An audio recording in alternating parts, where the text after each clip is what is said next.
Welcome to today's lesson, how to use simple borders to enhance a table of contents page in Word 2010. First part, we will introduce you to the Format Shape dialog box and some of the wonderful features in there. And the second part, we will show you how to use squares and rectangles to really spiff up your page with your table of contents. Well, anyway, that's enough of me. Let's get on with the lesson. Okie dokie, and welcome to today's lesson, how to take simple borders and enhance the look of a table of contents page. Now you can see what we have here is a simple one page, one column table of contents. It covers 2 pages. First thing we need to do is find our shapes. We go to Insert and we go to Shapes. Give it a click. Oh my, look at all the little toys we have to play with. Since these are simple borders, we're going with a rounded rectangle. Give it a click.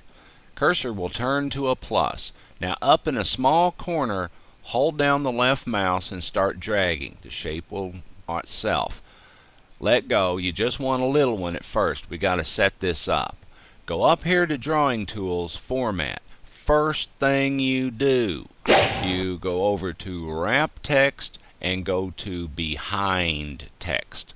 Click that. Now, anywhere that you put your shape, it will not bend your table of contents out of place. Okay. Next thing we want to do, get rid of that blue color. By default, all these shapes will insert themselves, present with the blue color and the blue line. To get rid of this, right-click on your shape, go down to Format Shape, click the magic box. And yes, this is a magic box. I'm not kidding you. It is movable. Move it so that you can see the shape that you're working on, because any change you make in here will be reflected immediately on your shape. That's how you can see what you're doing. Now I'm going to zoom in here a bit so you can see the shape better.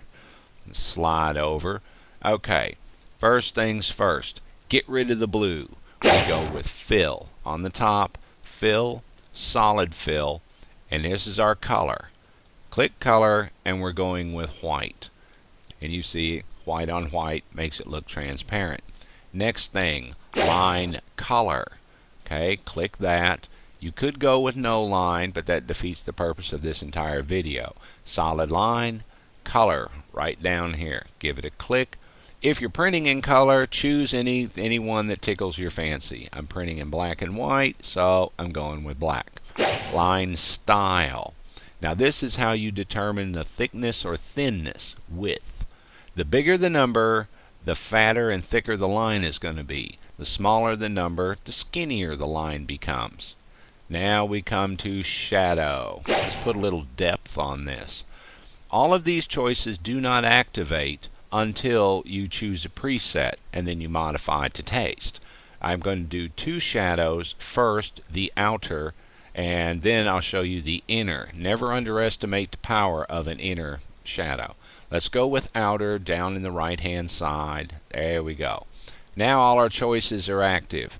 You're going to keep an eye on this box here, the drawing shape. Okay, and I'm going to show you what each one of these does. Starting at the bottom, distance. The bigger the number, keep your eye on the shape, the farther away your shadow is going to appear from your shape. Okay, since this is a fairly conservative document, that looks good. Okay, angle. Now, the greater the degree, well, watching the shape, you can see what it does. Alrighty, that's good enough for our purposes. Blur. Okay. All the way to 0 will give you a very sharp, defined shadow. You increase the number and the fuzzier and more blurry it becomes. This is going to be good for our purposes. Transparency. All the way to 0, whatever color you have picked will be solid as a rock. The bigger the number, the more shallower, the more... See, it's almost all the way to 100 will make it disappear. Let's go. There we go. Transparency. Okay, let's see what we got here. Close. Shapes are pretty simple. The square boxes, one side each. your circles in the corners. Left, you can do two sides at once. I'm going to pull this all the way down. Okay, I'm going to pull this in just a hair. The diamond on each shape will modify. You see what it does. Farther out, I can make it more square. There we go. Now, look how much better this looks. Just a simple border. Okay, as compared to plain, that looks better. Now, shapes are copy and pasteable. I'm going to copy and I'm going to make a duplicate. I'm going to drag it down here to the bottom. Come on, baby. There we go. Now let me show you the horsepower in an inner shadow. Okay, select, right click, format shape, shadow, presets, inner. Okay, now it doesn't look like much now, but watch what happens when we bump up the distance a little. We blur it out just a hair, and we increase our transparency so she's a little thinner. Click close. Wow, that looks different. That's an inner shadow as compared to our regular shadow. These settings can be applied to any of the shapes that we have. Pick one, play around with it. Let's zoom out just a little bit.